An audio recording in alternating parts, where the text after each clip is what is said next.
kita bisa menyelesaikan dengan baik ibadah Ramadan ini, dan mudah-mudahan dengan itu kita sampai pada suatu apa yang disabdakan oleh Rasulullah SAW, "Man shoma Ramadan imanan wa ihtisaban, ghufira lahu ma taqaddama min dhanbi."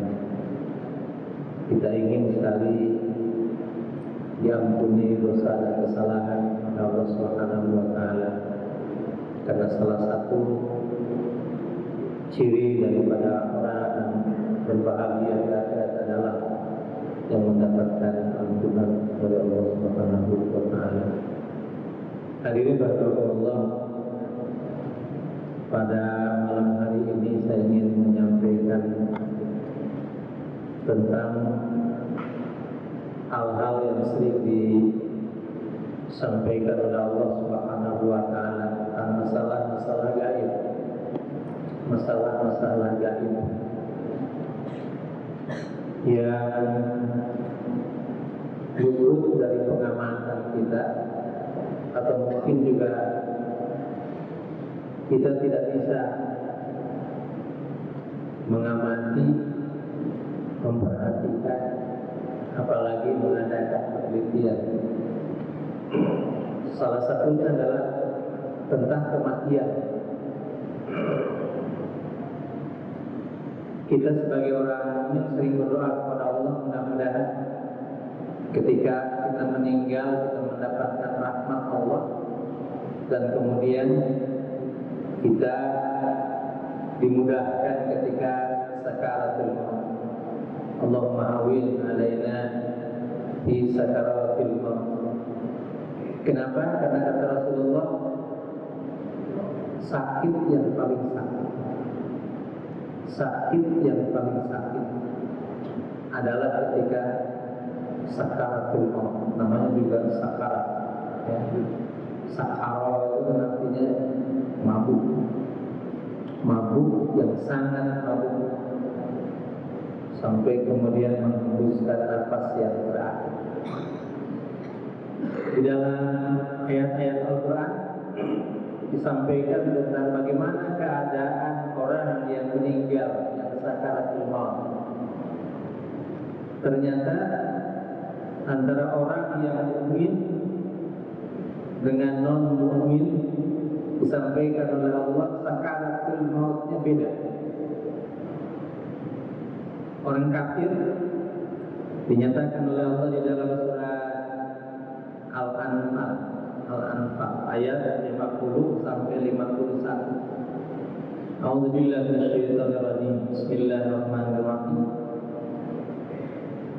Walau tara idh yatawaffal ladzina kafarul malaikatu yadribuna wujuhahum wa adbarahum wa dhuqu adzabal hayat dzalika bima qaddamat aydikum wa anna Allaha laisa bizallamin lil 'abid.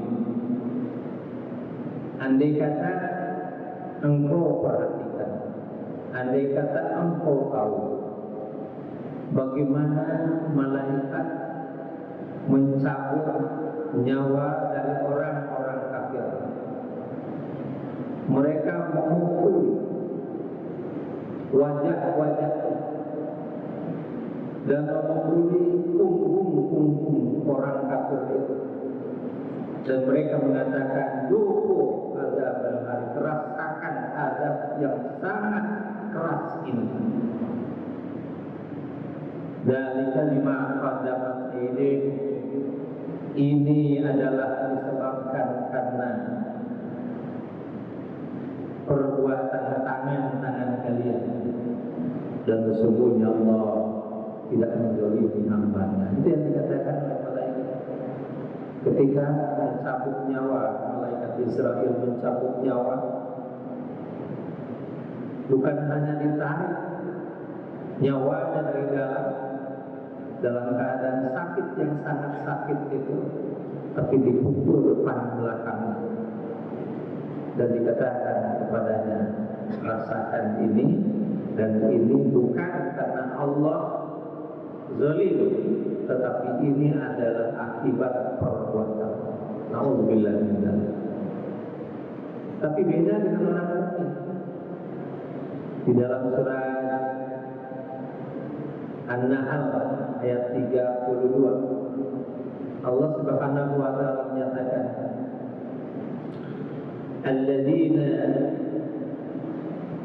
tatawafahumul malaikah.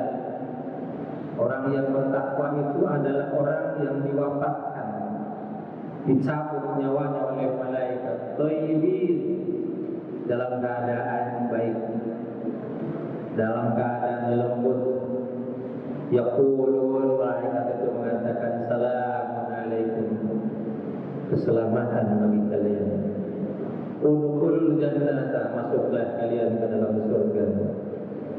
Bima kuntum ta'malun, karena hasil perbuatan yang kalian telah kerjakan. Subhanallah. Ini orang-orang yang bertakwa. Mudah-mudahan kita masuk di dalam. Lebih-lebih lagi, ada kelompok orang yang ketika dicabut nyawa oleh malaikat Israel, dihibur oleh malaikat. Itulah orang-orang yang istiqomah. Allah Subhanahu wa taala menyatakan, innal ladzina qalu, surat 41 ayat 30. Innal ladzina qalu rabbunallah tsumma, orang-orang yang menyatakan Tuhan kami adalah Allah, tsumma istaqamu, kemudian mereka istiqamah.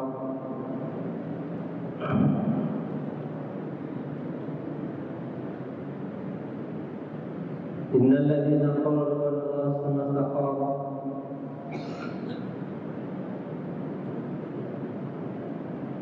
lupa ya.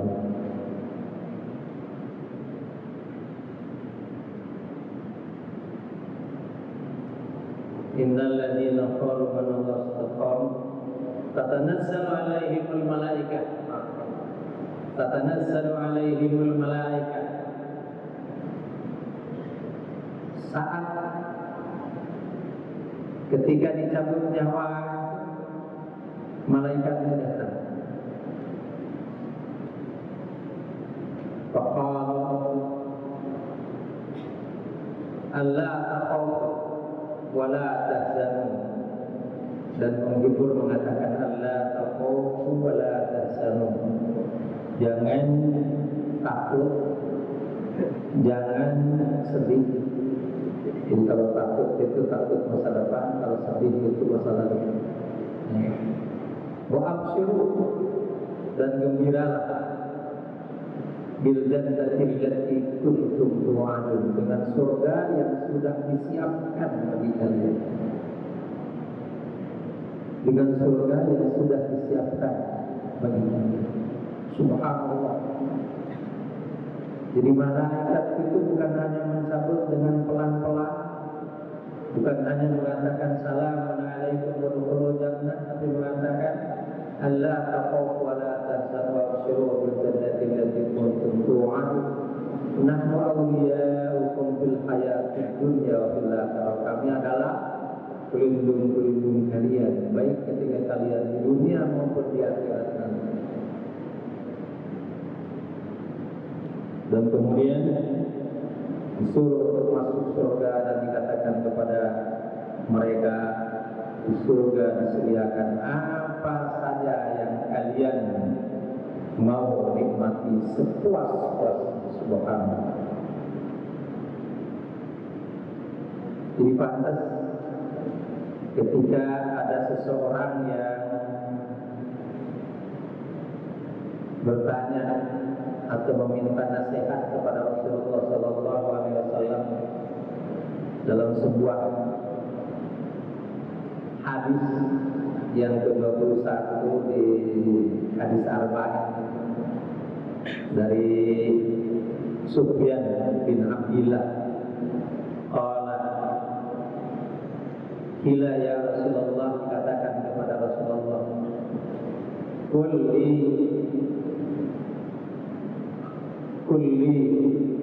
qawlan fil Islam, kulli fil Islami qawlan la as'alu anhu ahadan ghairaka.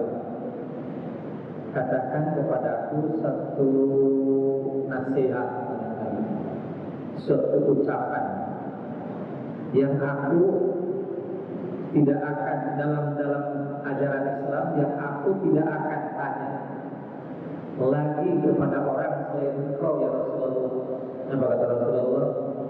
Qul amantu billah summa astaqim.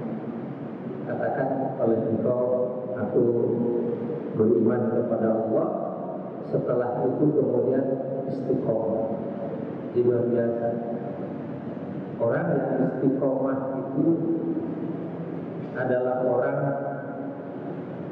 yang di akhir hayatnya, ketika kematiannya, mendapat hiburan dari malaikat. Bukan hanya mendapatkan rahmat, bukan hanya dimudahkan sakaratul maut, tapi dihibur oleh malaikat itu dengan mengatakan Allah taqwa wa la tahzanu wa abshiru bil jannati allati kuntum tu'adun nahnu awliya'ukum fil hayati dunya wa fil akhirah wa lakum fiha ma tashtahi anfusukum wa lakum fiha ma tad'un min ghafurur rahim. Jadi pantas kalau Rasulullah mengatakan kalimat yang sempurna atau kalimat yang paripurna, yang mencakup segala hal, itu nasihat adalah satu kata itu, amantu billah summa astaqim. Artinya dalam akidah kita diminta untuk selalu istiqomah dalam tauhid kita, tidak bergeser sekalipun pada hal-hal yang dilarang oleh Allah Subhanahu wa Ta'ala.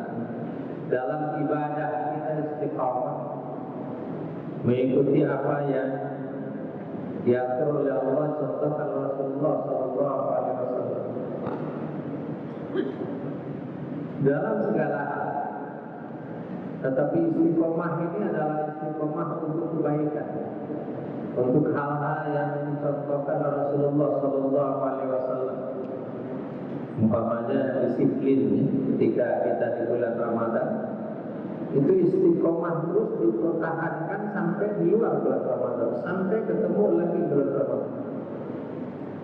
Salat berjamaah bukan hanya ketika bulan Ramadan, tetapi di luar bulan Ramadan tetap kita bisa sholat berjamaah, itu istiqomah. Itu yang disebut dengan istiqomah. Jujur, kita jujur bukan hanya ketika bulan Ramadan, kita sopan santun bukan hanya ketika kita bulan Ramadan, baik bukan hanya ketika di masjid, tetapi istiqomah dalam perjalanan hidup kita sampai kemudian nanti bertemu dengan malaikat yang mengatakan Allah taqwa wa la tahzan. Itulah orang-orang istiqomah. Istiqomah dalam belajar, menuntut ilmu, terus sampai kemudian kita diwafatkan oleh Allah Subhanahu wa Ta'ala. Tapi untuk hal-hal yang negatif jangan dikatakan saya istiqomah begini saja. Yang saya istiqomah dari dulu, saya susah untuk berjamaah. Istiqomah dari dulu saya susah untuk belajar. Itu bukan istiqomah, itu namanya jumud, statis. Jadi mudah-mudahan jamaah Allah, hadis ini menginspirasi kita supaya kemudian kita tetap istiqomah dalam keimanan, ketauhidan kita, istiqomah dalam ibadah kita, istiqomah dalam ketaatan kepada Allah Subhanahu wa Ta'ala, istiqomah dalam menuntut ilmu, istiqomah dalam kejujuran dan ketaatan, sehingga kita baik, kita taat bukan hanya untuk sementara atau satu waktu saja, tetapi terus menerus sampai kemudian janji Allah Subhanahu wa taala menjadi kenyataan. Amin ya Allah ya rabbal alamin. Mohon maaf atas segala kekeliruan. Billahi taufiq wal hidayah. Assalamualaikum warahmatullahi wabarakatuh.